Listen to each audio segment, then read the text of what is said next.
Sir क्या कहेंगे sir? आचार्य नरेंद्र देव जी जिन्होंने समाजवादी आंदोलन को आगे बढ़ाया, आचार्य नरेंद्र देव जी ने समाजवादी आंदोलन को नई दिशा देने का काम किया था। समाजवादियों को बहुत कुछ सीखना है उनके जीवन से।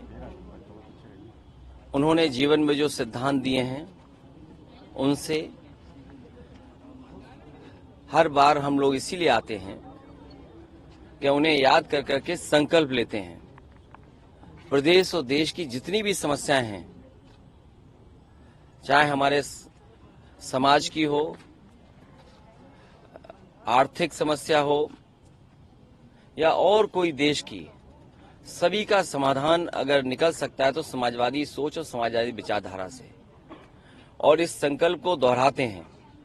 हमारी कोशिश रहेगी कि आचार्य नरेंद्र देव जी, डॉक्टर राम मनोहर लोहिया, बाबा साहब भीमराव अम्बेडकर और नेताजी ने जो समाजवादी रास्ता दिखाया है उसके लिए संकल्प लेकर के चलते रहेंगे। ग्राउंड ब्रेकिंग सेरेमनी के लिए क्या कहेंगे सर? पीएम आ रहे हैं आज यहाँ पे 10 लाख करोड़ रुपए प्रोजेक्ट को धरातल उतारना है। उससे महत्वपूर्ण ये है कि लगभग 60 लाख नौजवानों ने परीक्षा लिखी है और जो खबरें मिल रही हैं और जो सुनने को आ रहा है सोशल मीडिया और अखबारों के माध्यम से, जो चर्चा में है कि पेपर लीक हुआ है।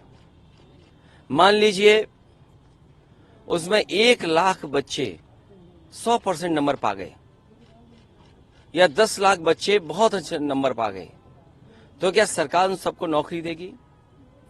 और 50 लाख कोई छोटा संख्या नहीं है। उनसे 5 परिवार के सदस्य जुड़े हैं। तो जो लोग कह रहे हैं कि उनकी सरकार में ये सुरक्षित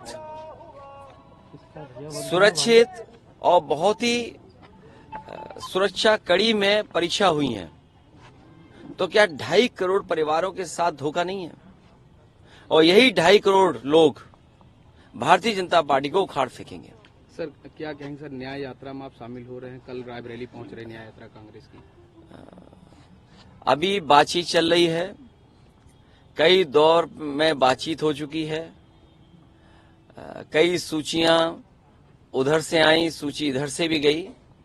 जिस समय सीटों का बंटवारा हो जाएगा, समाजवादी पार्टी उनके न्याय यात्रा में शामिल हो जाएगी। कांग्रेस के प्रभारी कह रहे हैं सर कि हम मायावती के संपर्क में है, बातचीत। देखिए, उन बातों को मैं नहीं दोहराना चाहता हूं। किसी दल का किससे बातचीत है मैं नहीं दोहराना चाहता हूं। और मीडिया के लोग, आप भी सोचो, आप भी पॉलिटिकल पार्टी मत बनो। मैं जब चर्चा सुबह सुबह सुनता हूं, देखता हूं, आपको बजट अच्छा मिलता है। जिसको बजट अच्छा मिलेगा वो भाषा उसी की बोलेगा जो बजट देगा।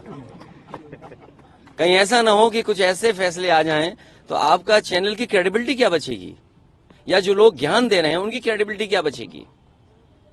जो हो रहा है वो दिखाई नहीं दे रहा उन्हें, जो नहीं हो रहा है वो अपने दिखाना चाहते हो आप, तो आप किधर ले जा रहे हो? इसीलिए 24 का चुनाव महत्वपूर्ण है। संविधान बचाने का चुनाव है, इस देश के भविष्य को बचाने का चुनाव है, गंगा जमुनी तहजीब को बचाने का चुनाव है, भाईचारा बचाने का चुनाव है। और समाजवादी लोगों की जिम्मेदारी सबसे बड़ी है, क्योंकि सबसे ज्यादा धोखा भारतीय जनता पार्टी ने अगर किसी को दिया है तो वो गरीबों को दिया है। ये जो ब्रेकिंग ग्राउंड सेरेमनी है, ये आज से 6 महीने पहले क्यों नहीं हुई? अगर इन्होंने बजट में पैसा रखा होता और इनकी जो पॉलिसीज हैं, अगर उसके तहत कोई इंडस्ट्रियलिस्ट आना चाहता तो पहले भी आ सकता था। क्योंकि चुनाव आ गया है, इसीलिए लगभग 50 लाख बच्चों से परीक्षा लिखवा रहे हैं। चुनाव आ गया है, वोट चाहिए है, इसलिए ग्राउंड ब्रेकिंग सेरेमनी हो रही है।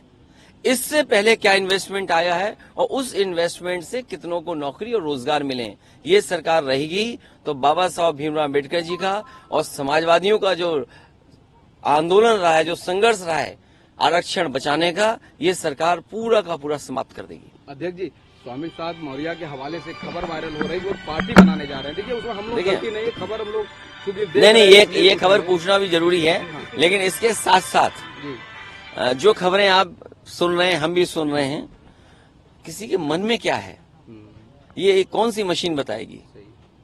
और लाभ लेके तो सब चले जाते हैं, लाभ लेके तो सब चले जाते हैं। ठीक, थैंक यू।